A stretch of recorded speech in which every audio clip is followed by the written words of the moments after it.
कुछ ही कर्म बाकी रहे ईश्वर पड़ती माँ कि पहले तुम्हें बैल बना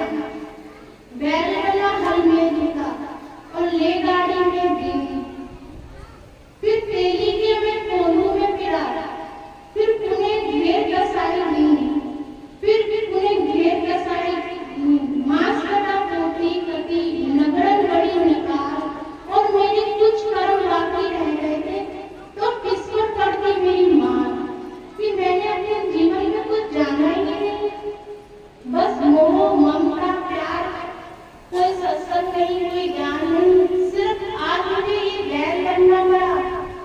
इन्हीं के लिए मैंने सब कुछ करा और इन्हीं के घर में मुझे बैल बन करके जोता गया और जो मैं बैल के लायक नहीं रहा तो मुझे तेली के दे दिया, जब तेली के लायक नहीं रहा तो मुझे कसाई के दे दिया, कसाई ने मेरे मांस को भी बेच दिया, मेरी बोटियों को काट काट के बेच दिया और अभी मेरे कर्म समाप्त नहीं हुए थे, अभी मेरे थाल में भी कर्म थे। फिर उसकी एक नगाड़ बनाई गई, अब उस पर इतनी मार पड़ती है तो हम सब वही तेली के वही बैल है, हम सबकी बैल की कहानी है। यदि हम अपने कर्मों को नहीं जानेंगे तो हमारी भी वही कहानी चलती रहेगी, हमारा भी वही जीवन चलता रहेगा। आज इस घर में जन्म लिया है, कल उस धर्म में लेंगे, कल उस धर्म में लेंगे, उस रीति को मानेंगे, उस रिवाज को मानेंगे और जब तक हमारे कर्म समाप्त नहीं होंगे, जब तक हम विधि के विधान उस कर्मों को नहीं जानेंगे, उस बैल की तरह हल में जुटते रहेंगे, तेली के कोलू में पिसते रहेंगे, मांस बिकता रहेगा, बोटी बिकती रहेगी और उस थाल को भी नगाड़ों की तरह पीट पीट कर उस नगाड़े को बजाया जाएगा, तब भी उस नगाड़ को बजने तक हमारे कर्म समाप्त नहीं होंगे। इस कहानी के माध्यम से समझे कि इंसान को लास्ट तक उस चरम सीमा तक अपने कर्म भोगने पड़ते हैं। आज तो हम जवान हैं, बच्चे हैं, हंस खुश हैं, खेल रहे हैं, कूद रहे हैं, मगर जब वो घड़ी वो समय आता है तो ये काल किसी को नहीं छोड़ता है, काल किसी को नहीं छोड़ता है। कहते हैं जाप मरे अजपा मरे अनर्थ ही मर जाए, सूरज समानी शब्द में ताकत काल न खाए। जाप मरे अजपा मरे अनर्थ ही मर जाए, सूरज समानी शब्द में ताकत काल न खाए।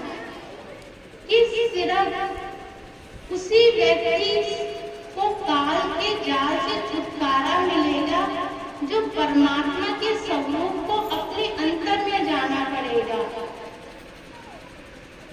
सबकी मूर्तियां बाहर है और हमने सबको बाहर से पूज लिया, नहा लिया, धो लिया, सबको हमने पूज लिया, मगर जब तक उस ईश्वरीय शक्ति को हमने अपने अंदर में नहीं मरा, कहते जाप करे अजपा मरे अनर्थ ही मर जाए। ये संत की वाणी है, संतों की वाणी कि जाप करे अजपा मरे अनर्थ ही मर जाए। इसका क्या कि हमने कितने भी जप तप कुछ भी पाठ पूजा कितना भी करा, जाप मरे अजपा ही मर जाए, अनर्थ भी मर जाए, सूरज समानी शब्द में ताकत काम नहीं खाए। अपनी सूरत, अपनी आत्मा का मिलाप जब तक हम परमात्मा से नहीं करेंगे तब तक इस काल चक्र से हम छुटकारा नहीं पाएंगे, तब तक हम छुटकारा नहीं पा सकते। कितने भी जाप तप, कितने भी पाठ पूजा, क्योंकि आज हम राम की पूजा कर रहे हैं, कल हमारी आत्मा रहीम की करेगी, कल किसी और की करेगी, हमारी तो बस सूरत इसी में कहते हैं जाप करे अजपा ही मर जाए। जब तक हमारी सूरत शब्द में नहीं समाएगी, जब तक हमारी आत्मा परमात्मा में नहीं समाएगी, तब तक हम इस काल चक्र से छुटकारा नहीं पा सकते। ये काल चक्र है, बस ऐसे ही चलता रहता है। घड़ी की सुनिए टिक टिक टिक टिक टिक, जो आज 1 बजा है कल भी 1 बजेगा, मगर जो बीता हुआ समय है वो नहीं, समय वही बजेगा 1 2 3 4 5। मगर जो आज बजे है वही कल बजेगा, मगर आज का समय कभी लौट कर नहीं आता। कहते हैं बीता हुआ समय कभी भी नहीं आता है, तो वो समय ऐसा ही उस बैल की तरह बीता जा रहा है। अपने परिवार के लिए हमारी कुछ जिम्मेदारियां हैं, स्त्री हो या पुरुष हो या बच्चे हो, सभी की अपने अपने परिवार के लिए सभी की जिम्मेदारियां हैं। मगर उस जिम्मेदारियों में से अपने लिए कुछ समय निकालो, अपनी आत्मा के लिए समय निकालो, अपने आप को जानने के लिए समय निकालो। यदि हमारी सूरत शब्द में नहीं समाएगी, जब तक हम परमात्मा को, स्वरूप को हम अपने अंतर में नहीं देखेंगे, जब हम उसको देख लेंगे तो हम सब भूल जाएंगे कि असलियत क्या है क्या है। कहते हैं कोई भी लोहे की सीढ़ी से चढ़े, चाहे सोने की सीढ़ी से चढ़े, चाहे मिट्टी की सीढ़ी से चढ़े, चाहे किसी भी सीढ़ी से, लकड़ी की से, सोने की से, चांदी, कोई सी भी, किसी के घर में किसी भी प्रकार की सीढ़ी हो, जब छत पर पहुंचते हैं तो वही नीला आकाश सबको दिखाई देता है। बस ये है कि हमें चढ़ना कैसे है। जब तक हम चढ़ेंगे नहीं, जब हम चढ़ जाएंगे तो सब समझ में आ जाएगा। जब हमारी सूरत परमात्मा में समझ आ जाएगी, चली मिल जाएगी, तो हमें पता चल जाएगा कि कहाँ पर है वो, कहाँ पर है वो ईश्वर। सभी अपने घरों की छतों पे चढ़ते हैं, किसी का कच्चा मकान है, पक्का मकान है, किसी की कोठी है, मगर जब सभी व्यक्ति अपनी छतों पे चढ़कर देखते हैं, जो पक्के घरों के मकान की सीढ़ी से चढ़ाए तो उसके लिए आकाश अलग नहीं होगा, कच्चे मकान की सीढ़ी से जो अपने छत पर चढ़ाए उसके लिए आकाश अलग नहीं होगा। कहने का ये अर्थ है कि हम किसी भी नाम को पकड़ें, किसी भी नाम के, किसी भी जाति नाम के नाम का हम सिमरन करें, ये तो सिर्फ कहते हैं मन की डोर है, मन को बांधना, सिर्फ मन को बांधना, मन को समझाना कि मन को सिर्फ हमें बांधना है, किसी भी रस्से से बांध ले। जब मन को हम बांध लेंगे, कहते हैं जब हम भजन सिमरन करते हैं तो हमारा मन नहीं लगता। मन हर एक व्यक्ति के साथ है, मन काल का एजेंट, जो वो अपने ही धर्मों में, अपने ही जाति रूप में, अपने ही आप में सबको फैलाए रखता है कि मन। आज सत्संग सुना है, घर से बाहर जाएंगे सब सत्संग भूल गए, अपने मन की बात मानेंगे नहीं। बहुत सालों से तो ऐसे ही हो रहा है। सत्य संग, सत्य का संग पाना, बुरी बात तो चाहे वो बच्चा है, बच्चा मिट्टी खाता है, मिट्टी खानी पता है माँ बाप को, ये गलत है, मगर बच्चे को पता है मिट्टी में तो स्वाद आ रहा है, ये तो अच्छी है। माँ बाप को पता है कि गलत है, मगर बच्चे के लिए वो अच्छी है, क्योंकि बच्चे का मन मिट्टी में है।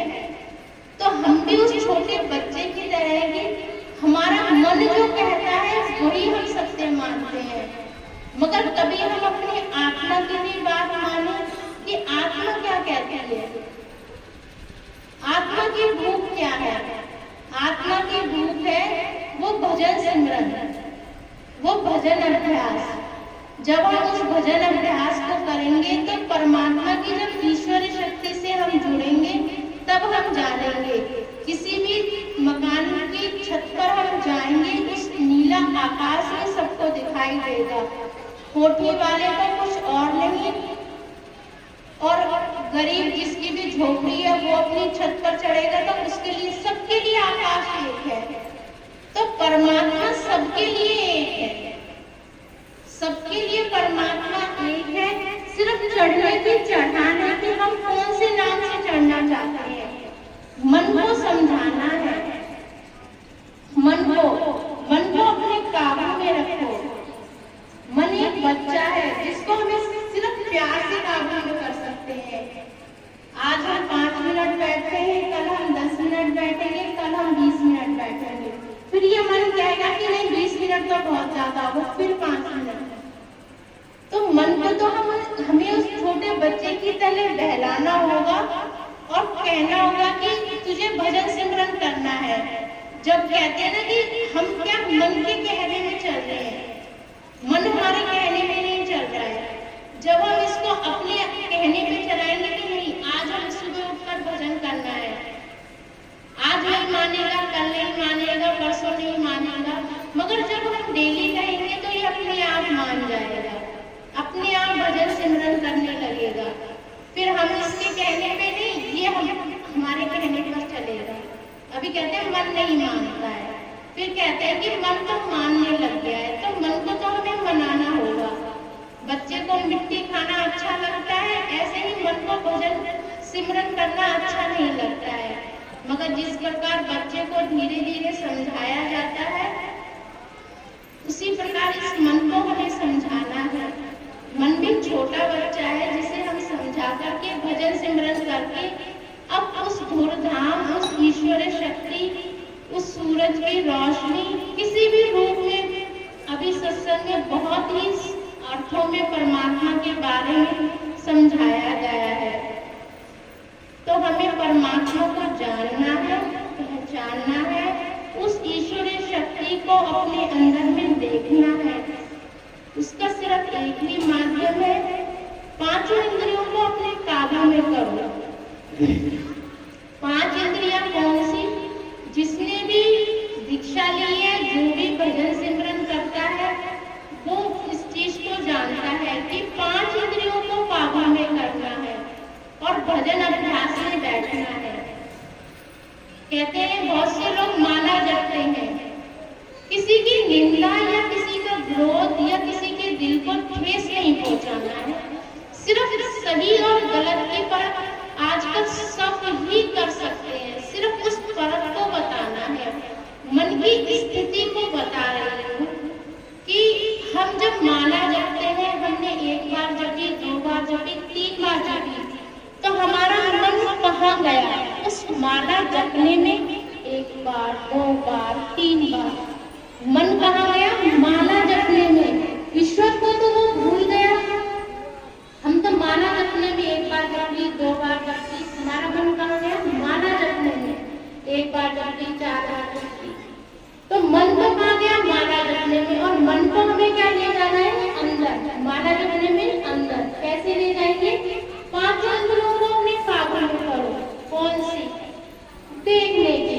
आंखों को बंद किया तो देखने की गई, और जब हम भजन अभ्यास में बैठे तो हमने आंखों को बंद किया तो देखने की गई।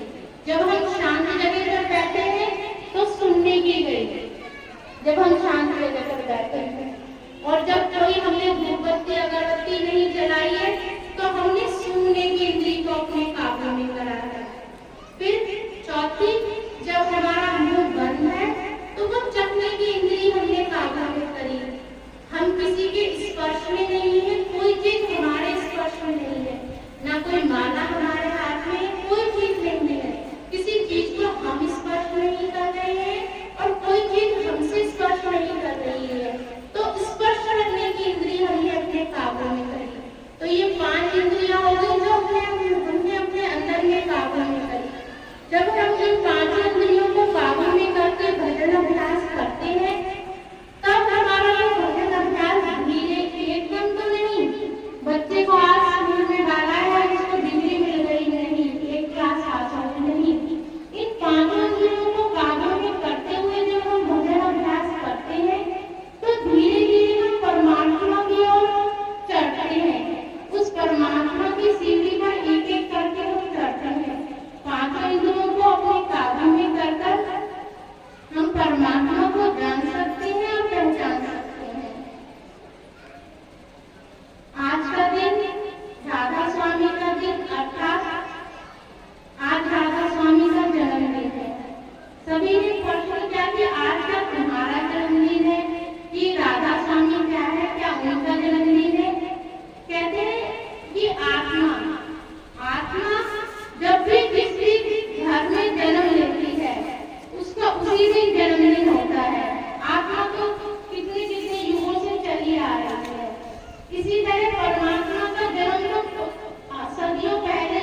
में 23 अप्रैल को मनाते हैं।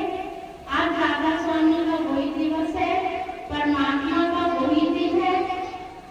तो हम इस सत्संग को जो हम सुना रहे हैं परमात्मा की कृपा से, वो आज का दिन परमात्मा का जन्म दिवस है।